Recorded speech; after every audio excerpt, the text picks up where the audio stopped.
Voters on one college campus calling for safe spaces in the wake of the election, but it's not the voters you might think. Back with me now is Todd, Gitlin, Bernstein, and Dennis Prager. Todd, I want to start with you. Speaking of freedom of speech, students who voted for Trump at the University of Michigan have written a letter asking for campus-wide safe spaces. One writes, "It is shameful to live in a nation where individuals are afraid to voice their beliefs for fear of being shamed. Nobody has died. The United States has not died. Democracy is more alive than ever. Simply put, the American people voted and Trump won." So why do you say safe spaces would be a bad development? Oh, you're asking me? Safe spaces was invented by students of the left. Whenever there's a conservative speaker on a campus, like Christine Hoff Sommers, you can't get more gentle than that woman, who came to speak at various campuses and deny that there is a rape culture, for example, at the campus. These kids, and I would say children, retreat to places with stuffed animals, Play-Doh, and literally toys to play with to comfort them. So this was created only by students on the left who feel that they should never be exposed to someone from the right. There is, however, a legitimate factor here that kids who did vote for Trump are ostracized and feel quite not microaggressed against, but loathed and hated on the campus. I'm still against the safe space, even for conservative students. Yeah. The university should be a safe space for everybody. There shouldn't be any Play-Doh stuffed animal safe places. So, and Todd, you're a professor. Initially, that question was meant for you, but what do you make? The same question. What do you think? Well, I think safe spaces are highly overrated. I agree that the universities should be safe for conversation and disagreement.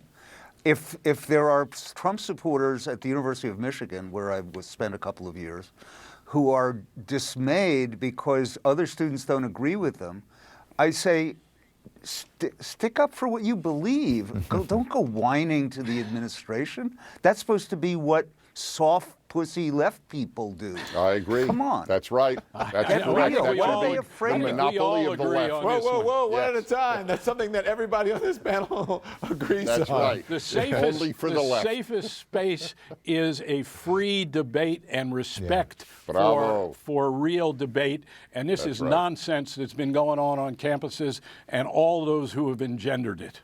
What has happened, though, to college campuses where kids or students need safe spaces now? Because when I was growing up, there were a lot of people who hated me, not because of my ideology or politics, or just because of who I was or the color of my skin. But, you know, all of that built up my armor. I think campuses should be free places where people who feel abused or in need of support can talk with their peers.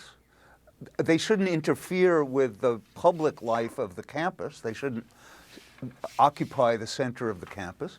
But they have a perfect right to meet and do what they like. If they want to play with toys, it's okay to play with toys. What they don't have a right to do is to demand, and I'm here speaking of anybody regardless of color or ideology or anything else, religion, what have you.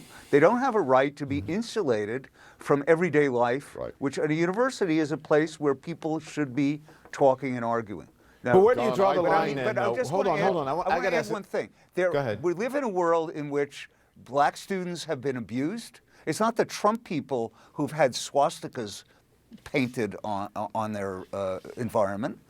We don't know who it's not them who are being catcalled. It's not fair. It's not them who are being threatened with rape.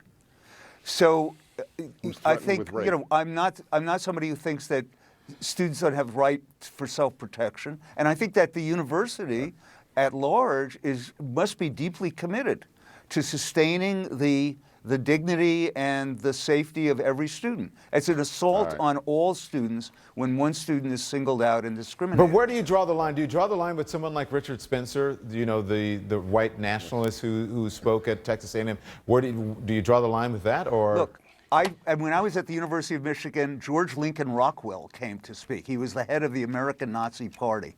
You know, he did not convert a soul, to my knowledge, and he was just part of a series of, they were into controversy. You know, and the earth kept on spinning on its axis. So I say, let Spencer talk. Let people see how hateful, loathsome, and insufferable Richard Spencer is, how vile his ideas are, and they'll be grown up enough to repel them. Free Okay, speech go ahead, is the Dennis. most When we were important kids- thing Hang on, we Carl. have. Let Dennis get in, and I'll let you get in. Carl. Dennis first. Nazis got more freedom of speech when I was a kid than regular anti-Nazi conservatives get today. As to the larger question, I place 100% of the blame on the cowards known as college presidents and professors and deans. The University of California has issued an official list of microaggressions, of things that are considered racist at the University of California. Here is one example. Anyone who says that there is only one race, the human race, is now considered a racist officially at the University of California. They foment this hatred. Go ahead, Carl. Free speech is absolutely sacrosanct, and the idea that we have interference in the process of free speech on campuses is outrageous on its face. And indeed, everyone needs protection, and there ought to be protective places if there is a real threat to retreat to. But that's something that's very different than coddling people and saying, wait a minute, we are going to circumscribe free speech with the idea that people's speech and ideas can hurt us. Let them express themselves. Gentlemen, thank you. Fascinating conversation. We'll see you soon.